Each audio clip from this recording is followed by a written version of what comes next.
In what ways does your media product use, develop, or challenge forms and conventions of real media products? My media product has been inspired by existing magazines such as Blender and Vibe, as well as Top of the Pops, and use some of the basic principles that they use to make my magazine appear more realistic and attractive to my target audience. How does your media product represent particular social groups? My music magazine represents a social group of teenagers as a whole. My product includes many features that the majority of this particular social group would find interesting and enjoy. I have done this by researching what this social group look for in a magazine, by carrying out questionnaires and using this information to choose what will go into the magazine. The music genre of my magazine is contemporary pop, which appeals to the large majority of this social group. I have also used many generic colours and fonts for my magazine which are informal and fun, representing this social group as a whole. The features in my magazine include editorial items that this social group would find engaging and enjoyable, such as the article on the V Festival, particularly popular among this social group, new contemporary music and chart music, as well as technologies.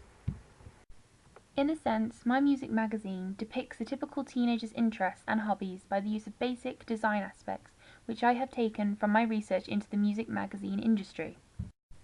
What kind of media institution might distribute your media product, and why?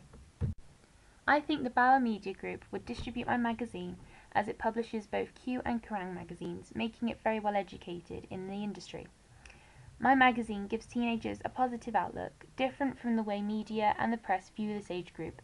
I think this is a really good reason for why this worldwide company would want to distribute my magazine. Also, because my magazine is generic and suitable for both male and females, this opens up a bigger demographic and market for the publishing company. Who would be the audience for your media product? My magazine is targeted towards teenagers in the age range of around 15 to 19. The consumer of my magazine will be interested in the pop music genre and enjoy many of the features that my product has to offer. As my magazine is multi-gender, I have a bigger demographic for males and females, and have taken this into consideration when I'm designing corporate colours, fonts and images for my magazine that will both appeal and attract the two genders. How did you attract and address your audience? To attract and address my audience, I carried out questionnaires to understand what the consumer would be interested in a magazine. The fonts used in my magazine are big and bold, so they'll be noticed on a shelf and stand out from the rest. I've used an informal style to attract my audience and make them feel like my magazine is friendly. For the front cover, I used an image of my model smiling. This expresses positivity and happiness, something that will brighten up the reader's day. When researching the genre of contemporary pop music, I noticed a lot of the colours used were happy and upbeat, unlike the colours used for rock music magazines, which are gloomy and depressing. These emotive colours can help the consumer decide on what type of magazine they want to buy, depending on their interests and lifestyles. People will instantly realise that my magazine is for the pop music genre because of the images, fonts and colours I've included.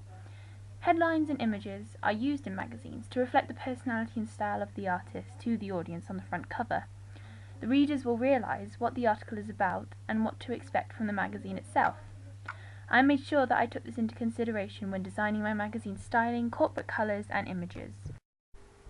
What have you learnt about technologies from the process of constructing this product?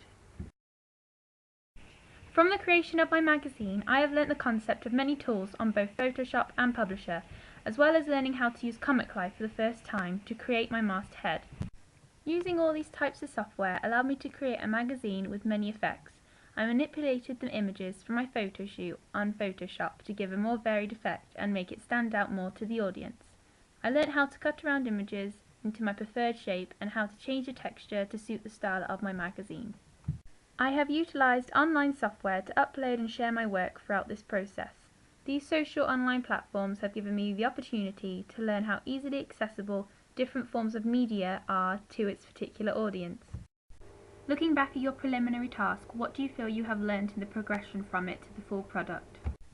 Throughout this process, I have learnt the value of time management and how to use time effectively, to not waste time on unimportant aspects and concentrating on what really needs work. I've also learnt a lot from the research tasks I've completed. to find out more about pop music genre and my target audience. I've also realised how much time and effort goes into every